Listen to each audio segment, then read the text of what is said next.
right, well, Mick, thanks for joining us today. I really appreciate you jumping on this video and taking the time out of your busy schedule. Why don't you just tell us a little bit about who you are and what your role is here at the City of Vincent? Yeah, my name's Mick. I'm the Director of Community Engagement at the City of Vincent. So I oversee a number of things, but basically all of the city's interface and connections with our community, and managing our halls, facilities and parks is an important part of that. Mm-hmm. So we met, I think it was towards the end of 2016, and at the time the same role, and we brought SpacetoCo into the City of Vincent as our first city council, which was amazing. Can you tell us about what sort of drives you or excites you about the sharing of community space with your community? Yeah, I mean, importantly, like lots of local governments, we've got lots of exciting spaces. Some of those are buildings, some of those are parks, some of those are just areas within our town centres, and some of those are really highly utilised, but unfortunately many of them just aren't. And you know, for years, we've got places like North Perth Town Hall that for years was a central location for the community to get together, and for a variety of reasons, usage of those places has just diminished. And it's tragic to see a place like North Perth Town Hall, which has got space, amazing space. We've spent a lot of money doing it up over the last few years to get it back to its former glory, and what we now need to do is, the place looks great, but it looks even better when there's people in it. Yeah, awesome. So that's what we're really focused on. What would you say is the biggest challenge about facility management? Look, there's a number of different things. I guess customer expectations are always a challenge. There's lots of amazing venues popping up around Perth. Local government, some local governments have some of those amazing facilities, but it's fair to say most of our facility stock is 20, 30, 40, 50 years old. Some of that is fine for certain sorts of activities, but a lot of customers nowadays do expect higher spec facilities with all the fruit. Quite often we can't provide that, but importantly, I guess we acknowledge what facilities we can provide and what part of the market that fits. We're never going to have the function centres for 500 people. We just don't want to compete in that space. But the sort of 50 to 100 people local community events, we think we've got the facilities to accommodate those sort of activities. I think it was the perfect council for SpacetoCo to partner with straight away, because you have the older, beautiful facilities. Those when you think of a town hall, you know, North Perth Town Hall is a classic example. That's the kind of hall you think of. Definitely. So it's been really good to see how people interact with those spaces as well, and the kinds of bookings that come through. Tell us a funny story. A funny story. I actually just mentioned to you yesterday when you said, "Hey, is it okay if we can make a video? Just trust me." And I vividly, you know, quite often people tell you just trust me, but a few years ago, I was living in Dublin at the time, and a mate of mine said, "We're going to have a good night. Just trust me." That night, I ended up not in Dublin, in Cardiff, in Wales. Found myself at 3 o'clock in the morning. Had way too much to drink in a foreign city with no passport. It was a good night, don't get me wrong, but ever since that, when people say just trust me, I'm fairly sceptical, but I'm fairly certain this is trust me now? This is okay? Yeah, this is going okay compared to Cardiff. What's the first thing you do when you come to work in the morning? I normally get up and have a chat to a few people. It's pretty easy in my job to get locked away inside this office for hours at a time. So it's important just to have a bit of a chat and see what's going on. Normally a bit of sports chat is normally part of it. So just stretch the legs, have a bit of a chat, and then get into the day. Sounds good. Can you comment around the sharing economy and city councils, and where you see the future of those two organisations or groups working together? Yeah, I think the reality is that local government has to change and is increasingly changing, and that's in lots of different spaces. But I guess the general principle is that local governments have got lots of services and facilities and spaces that all sorts of community groups and people and organisations need.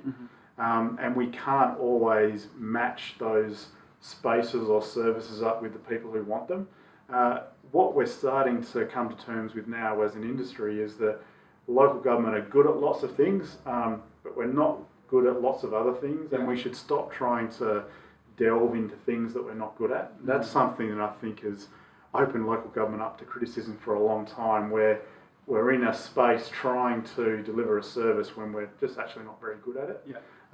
Clearly what's come out over the last few years through the sharing economy and lots of different startups is there are smart people, there are people with good ideas and resources who think they know what a solution to a challenge is. All they need is a facility or a service or a contract or a sponsor. And that's where I think local government can be really smart. We've got limited resources, but if we can partner up with people that have got good ideas and good connections and give them one thing they need, and just let them produce the goods, it makes local government look good, and we have to do half as much work, and we leave it to people who are much better at it. That makes sense, now to a serious question. Does facial hair or dreadlocks make you feel suspicious?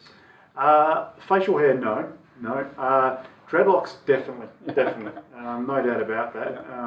I can probably list off a few suspicious characters with dreadlocks. But I won't. Okay, thank you. How do you like your coffee? Flat white. I'm a fairly simple man. Okay. Eagles or Dockers? Definitely Eagles. Tell me one bit of red tape you'd love to cut tomorrow. I think events and event approvals. Events are quite complex, so I understand why there's a requirement for risk management plans and traffic management plans and insurance and all those things that come with bringing a large number of people to a public space. But pop-up events are fantastic, but they're not really pop-up events, because pop-up events actually take 3 to 6 months of getting approvals, and so it's not really just something on the fly where it pops up. And I think that's something that could be so fantastic, particularly in our town centres, where if something could just pop up in Leederville tonight, that would be amazing. But you can't. I understand why you can't, but it would be great to shave off a bit of the red tape so that those real pop-up events in vibrant spaces could just happen. That makes sense. Who inspires you? Michael Jordan inspires me. I'm a massive basketball fan, and I've been taking great pride over the last few weeks and months introducing my young fella to Michael Jordan.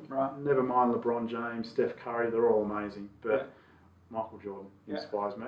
Awesome. Name a couple of other progressive councils that you know of, and then maybe one reason why you find them progressive. Town of Vic Park is the one that comes to mind. Almost we've got a bit of healthy competition between Vincent and Vic Park. We're almost trying to be the most innovative and contemporary local government in Perth at the same time. But I think just their similar approach to trying to break down red tape and actually listen to what their community wants, which is something a little bit unique for some local governments. So that's certainly a standout.